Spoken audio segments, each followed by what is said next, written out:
Welcome, everyone, to another episode of Just Saying Football with Jack and Sean. I'm your host, Sean Gannon, alongside my partner, Jack and Nicholas. We're here to bring you news, notes, weekly updates, and game analysis of your favorite teams from around the league. If not had the chance, go check out our website at justsayingfootball.com and follow us on Instagram at justsayingwjs for article and video updates.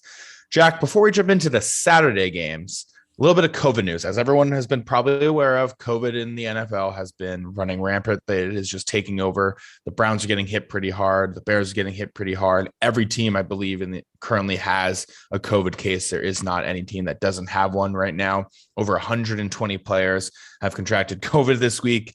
So they've postponed some games. The original Saturday day game at 4:15 between the Las Vegas Raiders and the Cleveland Browns has now been moved to Monday. All right, so we'll get a doubleheader on Monday night, which will be very nice for all football fans. Of course. And the Seattle Seahawks going to LA Rams and the Washington football team going to Philly, that was originally supposed to be played at 4 o'clock and 1 o'clock respectively, now been pushed to Tuesday. So we'll get a doubleheader on Monday and we'll get a doubleheader on Tuesday, which is nice to have a little bit more football, but you wish it wasn't under these kinds of circumstances, of course. Yeah. So we here just saying and wishing the best for everyone. Hopefully they get healthy quickly. They get a quick turnaround, mild symptoms to asymptomatic for everyone. You hope for the best and as well for their families. But we'll jump right into these Saturday games. It's still going to happen. We still got one Saturday game, which is good. 8:15 when the New England Patriots make their way to Indianapolis to take on the Colts. Jack, break down this game for us. Yeah, so, we have two teams coming off their buys, both on, absolutely great streaks right now. The Colts have won 4 of their last 5. New England's won the last 7 games. Both big AFC threats right now and have competitors. The Colts are going up against the Titans, for their division. And, the Bills and the Patriots are still going head-to-head for their division for the rights to go to the playoffs. And, both of these teams are very solid. They have great defenses, great run games, great coaches. Definitely an excellent, Saturday night kickoff game here, especially after we saw that Chiefs-Chargers game. I think this is going to be a big week, and this is how they kick it off here. Yeah, this is going to be a lot of fun. I mean, obviously, you have to talk about Jonathan Taylor, who's just been doing everything for that entire team. Currently over 1,300 yards rushing, 16 touchdowns on the ground, just playing electric. I think what you got to think about is, what does Bill Belichick do? He eliminates your best player, right? In this case, it's Jonathan Taylor. But you're looking at what the Patriots have done against the run this season. Only 19th against the run. They're giving up around 114 yards. They're really strong in the pass, giving up only, they're third against the pass, only giving up 195.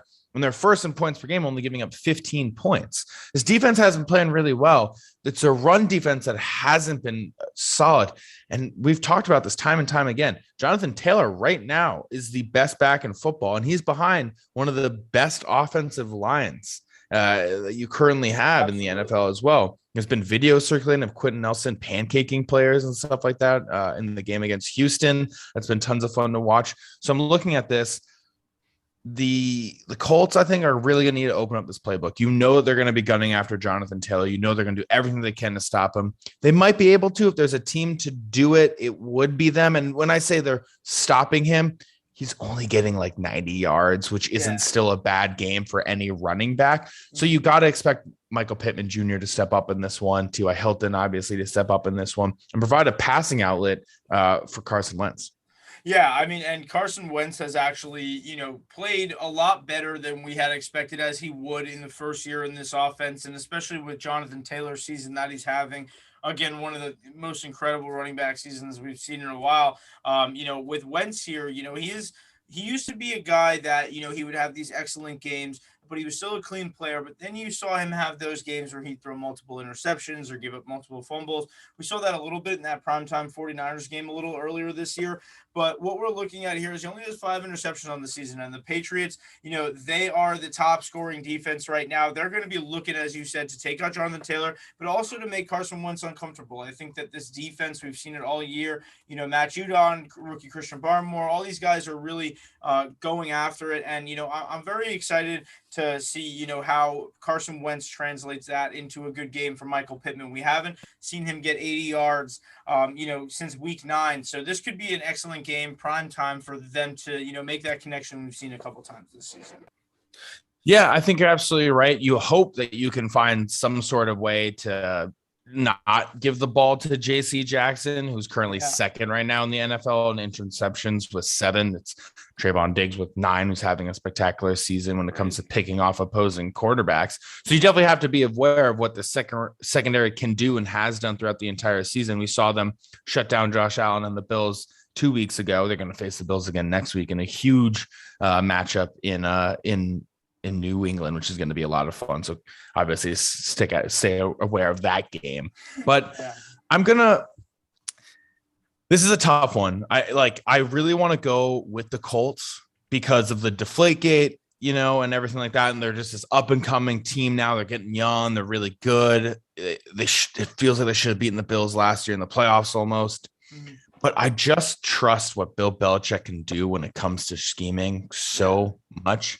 That he finds, as we've seen, he just finds ways to limit your best players. He finds ways to force you to do things that you don't want to do, to change your game plan. He doesn't have to change his game plan. He'll make you change your game plan. Mm-hmm. And so it's like 51-49 going with the Patriots.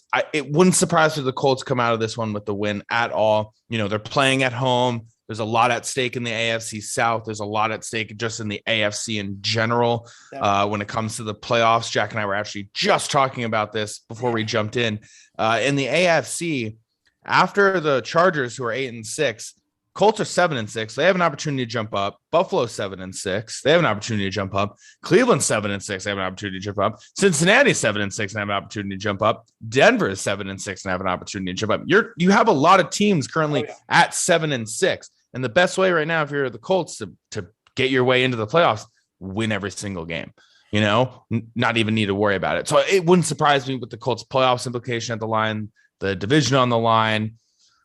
They step up and win at home. Yeah, and I do believe that the Colts are going to win this game myself. I think that, with them being at home, it's a 46-point over-under, but you look at the Colts, they're favored by 2.5. I mean, for me, it really comes down to, can you make Mac Jones make a mistake? We were talking before about Carson Wentz being pressured. This Colts defense is no joke. They weren't what they were last year, which was one of the best in the NFL, but they are at a good stretch this season. They have really gotten a lot done in the right direction. I think that Damian Harris out for the Patriots is, a big issue for them. I think that if they're going to be able to shut down Ramondre Stevenson and, run the ball with Jonathan Taylor, I think they're going to be able to get it done all day. I'm very excited to see this game. Honestly, I think this is going to be like a very classic football game, just has all the elements of a good game. So I'm excited, but I'm going with the Colts. Yeah, and it's on a Saturday night. One question before we hop off. The points allowed for the Patriots defense over the last 7 weeks: 13, 24, 6, 7, 0, 13, and 10. So I got to ask you. Best defense in the league. That's crazy. I wasn't going to say that, but okay. But over under on the 15.4 that they have as their points per game on a defense. We think that the Colts can definitely get up to 20. Like, is this going to be a 3-touchdown game for the Colts, or is this Patriots defense going to be that good against Jonathan Taylor that they hold him to sub 15? Yeah, I mean, and for me, that's a great line right there, 15. Like, can the Colts overcome this streak of the Patriots defense? I think so. I think that we see enough from them. Their run game, their pass game. I think Carson Wentz is going to making some adjustments. It really just starts with him and making sure that they play as clean a football as possible. Let the defense go out there and try to attack, and try to create maybe some opportunities where they can maybe, put themselves in good positions scoring. But, again, it's Belichick. It's tough. He can shut you down, as we've seen. You just said those numbers. It's just an incredible, defensive performance is always in the cards for the Patriots. But I think this week the Colts know what's at stake, as you said, a huge AFC playoff race. So I'm going to go with them scoring. All right, I like it. That means it might be an overall high-scoring game. That means that Mac Jones and this offense will need to step up and throw for more than 3 times in the game like they did 2 weeks ago against the Bills. Yeah, and everyone, you did hear that right. 2 weeks ago, Mac Jones only threw 3 passes in the game. 3, okay? It was freezing out. Your hands get cold. Yeah, and it was windy. I get it, but 3 passes. It just doesn't happen very frequently in the NFL as the total. So definitely more than 3 this week. But that is all the time that we have. Thank you for listening, and thank you everyone for tuning in. Yeah, thank you for checking us out. Enjoy the game. Stay updated. Going to be a crazy weekend with all these games shifting. But we got football till Tuesday. We're bringing it to you. JustSayingFootball.com. Just Saying Football on YouTube, and Just Saying No GWJS on Instagram. Thank you guys for checking us out, and enjoy the games. Enjoy.